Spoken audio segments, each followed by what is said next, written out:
Baik, saya awali dulu pertemuan di pagi hari ini. Assalamualaikum warahmatullahi wabarakatuh. Selamat pagi. Semoga video kali ini menjumpai sahabat dalam keadaan sehat, selalu dalam lindungan Allah Subhanahu wa taala. Amin ya rabbal alamin.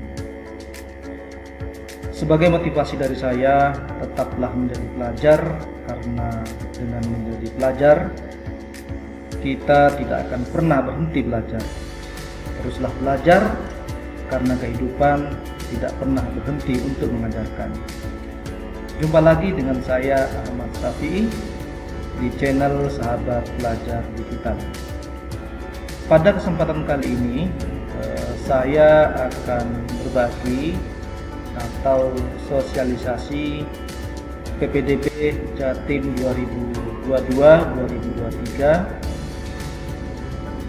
Dalam kesempatan ini saya akan menyampaikan persyaratan PPDB yang berlaku di Jawa Timur. Baik sahabat sekalian, sebelum saya menyampaikan apa saja yang menjadi persyaratan PPDB 2022-2023, jangan lupa terlebih dahulu untuk subscribe, like, dan nantinya komen di channel YouTube Sahabat Pelajar Digital. Baik sahabat sekalian, langsung saja saya sampaikan persyaratan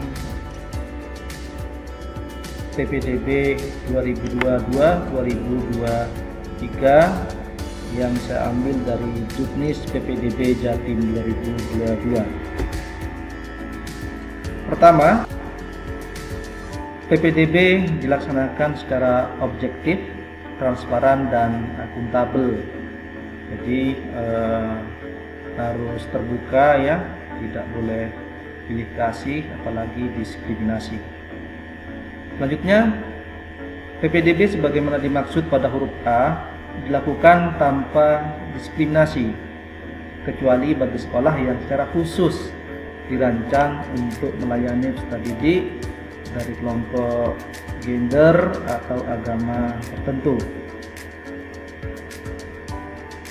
Kemudian, calon peserta didik baru SMA atau SMK berusia paling tinggi 21 tahun per tanggal 1 Juli 2022. Nah, ini bisa dibuktikan dengan akte kelahiran atau surat keterangan lahir yang dikeluarkan oleh pihak yang berwenang dan dilegalisasi oleh lurah atau kepala desa yang berwenang sesuai dengan domisili calon peserta didik baru. Selanjutnya, calon peserta didik baru jenjang SMA atau SMK, karena kebetulan adalah jenis persyaratan untuk SMA atau SMK ya. Jadi telah menyelesaikan kelas 9 SMP, MTS atau bentuk lain yang sederajat atau lanjutan dari hasil belajar yang diakui sama atau setara SMP atau MTS, dibuktikan dengan ijazah atau dokumen lain yang menyatakan kelulusan, misalnya surat keterangan lulus. Selanjutnya, calon peserta didik baru jenjang SMA atau SMK merupakan lulusan SMP, MTS atau bentuk lain yang sederajat atau lanjutan dari hasil belajar yang diakui sama atau setara SMP atau MTS tahun 2022 atau lulusan tahun sebelumnya. Untuk persyaratan berikutnya yaitu calon peserta didik baru jenjang SMA atau SMK wajib terdaftar dalam kartu keluarga. Jadi harus memiliki kartu keluarga yang diterbitkan 1 tahun sebelum tanggal pendaftaran tahap 1 PPDB tahun 2022, yaitu pada tanggal 20 Juni 2022. Dengan memanfaatkan data kependudukan dan catatan sipil yang disediakan oleh Kementerian Dalam Negeri.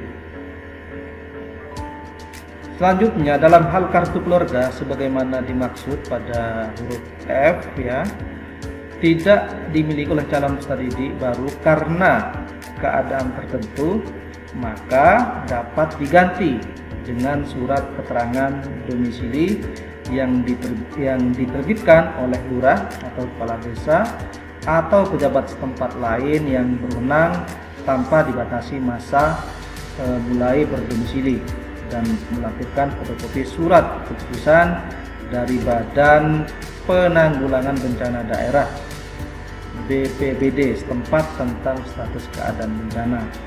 Jadi ada fungsi tertentu. Kemudian keadaan tertentu sebagaimana dimaksud pada huruf G meliputi bencana alam, bencana sosial, di antaranya pengungsi akibat kerusuhan atau konflik sosial. Nah, ini menurut Undang-Undang Nomor 24/2007 tentang Penanggulangan Bencana disebutkan ada 3 jenis bencana, yakni bencana alam, non alam dan sosial. Bencana non alam diakibatkan oleh rangkaian peristiwa non alam berupa gagal teknologi, gagal modernisasi, epidemi, pandemi, dan wabah penyakit. Wabah coronavirus dikategorikan masuk dalam bencana non alam. Selanjutnya sahabat sekalian, untuk kartu keluarga baru yang diterbitkan kurang dari 1 tahun karena sesuatu hal, harus dilampiri surat keterangan yang dikeluarkan oleh ketua RT serta diketahui oleh ketua RW dan kepala desa atau lurah setempat sesuai dengan kartu keluarga baru, dengan disertai penjelasan alasan perubahan kartu keluarga. Jadi harus disertai dengan alasan. Poin 1 di sini, kartu keluarga baru karena penambahan atau pengurangan anggota keluarga selain calon peserta didik baru, dengan penjelasan bahwa calon peserta didik baru telah masuk dalam kartu keluarga paling singkat 1 tahun sebelum tanggal pendaftaran tahap 1 PPDB tahun 2022, dan kartu keluarga baru karena pindah rumah dengan penjelasan bahwa calon peserta didik baru adalah anak kandung. Itu sahabat sekalian. Kemudian selanjutnya yaitu bagi calon peserta didik baru dari pondok pesantren atau panti asuhan atau panti sosial mengikuti tempat kedudukan lembaga dibuktikan dengan surat keterangan dari lembaga.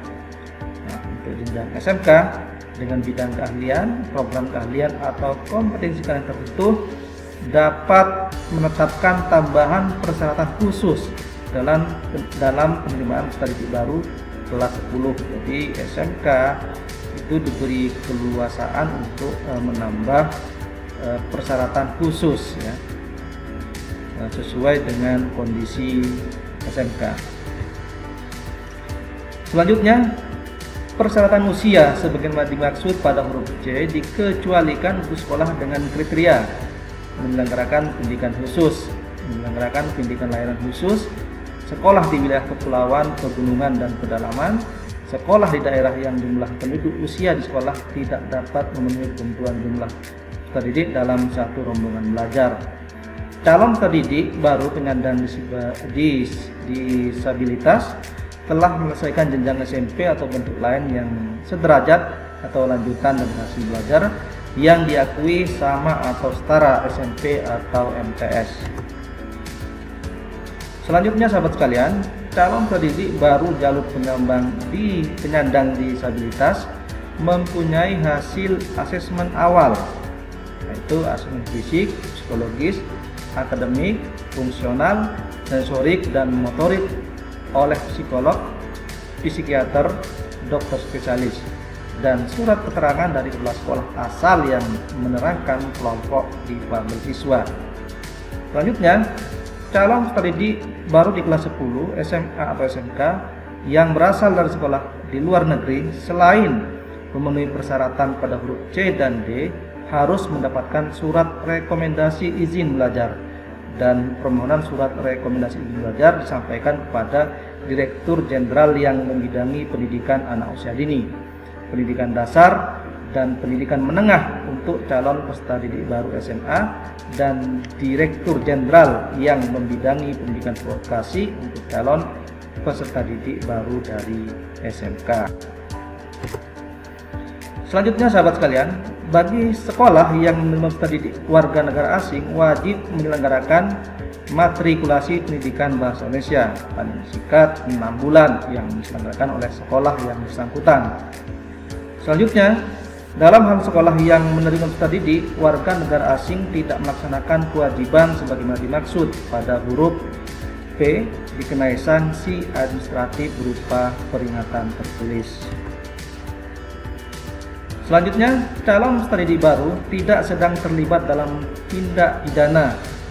Jadi, tidak menyalahgunakan narkoba, tidak bertato, dan tidak bertindik bagi calon peserta didik baru laki-laki, dan tidak bertindik bukan pada tempatnya bagi calon peserta didik wanita dengan mengisi isian surat pernyataan yang tentunya disediakan oleh sekolah masing-masing.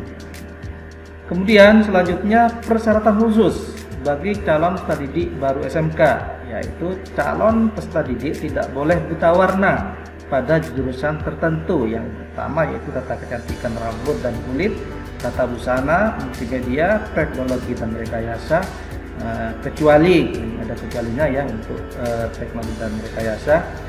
Teknologi konstruksi dan properti ini boleh buta warna. Teknik industri boleh ya, karena kecuali ya.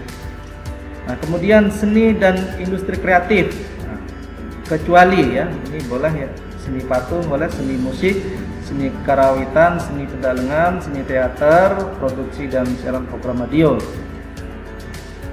dan produksi siaran program televisi. Selanjutnya, calon peserta didik tinggi badan paling rendah 153 cm untuk wanita dan paling rendah 158 cm untuk laki-laki pada bidang keahlian tertentu. Jadi kalau selain ini bebas ya, tidak mensyaratkan tinggi badan.